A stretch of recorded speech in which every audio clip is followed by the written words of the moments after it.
Lors d'un déjeuner à la Maison-Blanche, le président gabonais s'est illustré par un discours courageux sur la souveraineté, la paix et la transformation locale des ressources africaines.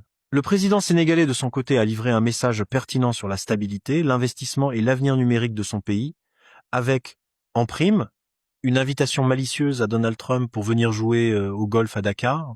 Je vous laisse écouter leurs interventions qui étaient à l'origine en français. La Maison-Blanche les a traduites en anglais, mais nous avons récupéré ces images et les avons traduites en français pour vous. Alors n'hésitez pas à aimer, partager et vous abonner. C'est parti. Could you turn that on? Yeah. Just press. There you go. Yes.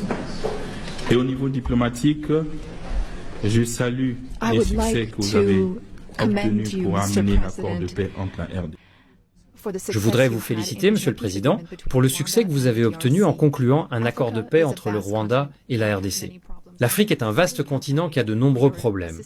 Et nous comptons vraiment sur vous pour votre assistance au Soudan. Car aucun investissement ne peut être réalisé lorsqu'il y a une guerre. Pour les investissements, il faut la paix.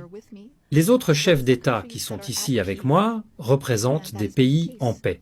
Et cela dure depuis un certain temps. Nous avons également des matières premières, des minerais, des terres rares.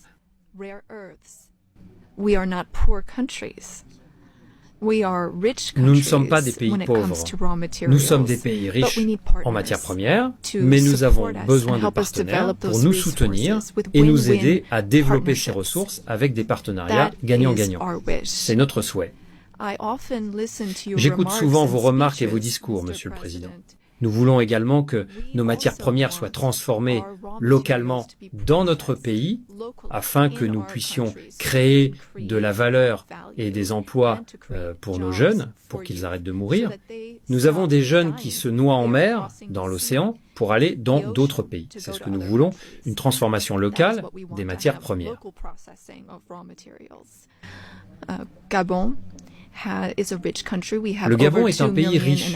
Nous avons plus de 2 millions d'habitants et une grande diversité, des matières premières, du pétrole et des réserves de gaz. Et nous aimerions que ces ressources soient exploitées en utilisant un modèle économique adapté. Depuis notre libération, nous avons changé notre façon de faire du commerce. Nous nous sommes concentrés sur la transparence et les appels d'offres pour quiconque souhaite venir investir dans notre pays. Si vous suivez l'actualité, nous avons également travaillé sur des accords avec l'Union européenne et nous voulions les réviser car nous ne pensions pas qu'ils représentaient des opportunités gagnant-gagnant. Donc, notre marché est ouvert.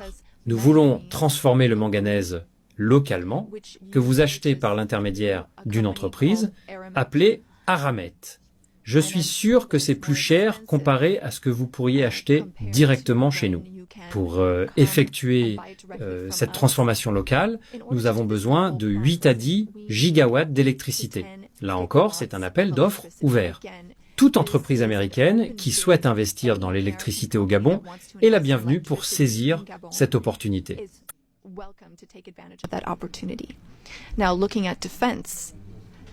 Maintenant, en ce qui concerne la défense, le golfe de Guinée pose problème. Il y a de la piraterie maritime dans cette région et nous voulons travailler ensemble pour la stabiliser. Vous avez dit que vous aviez le meilleur équipement militaire, et c'est ce que nous aimerions avoir pour arrêter la piraterie maritime dans le golfe de Guinée. Nous ne pouvons pas le faire seuls. Nous avons besoin d'un partenaire fiable et fort qui s'engage et prend des mesures concrètes, des actions réelles. Nous devons également être pragmatiques, et c'est ce que vous êtes.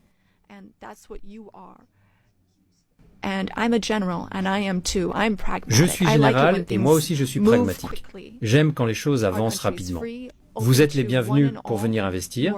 Sinon, d'autres pays pourraient venir à votre place. Merci.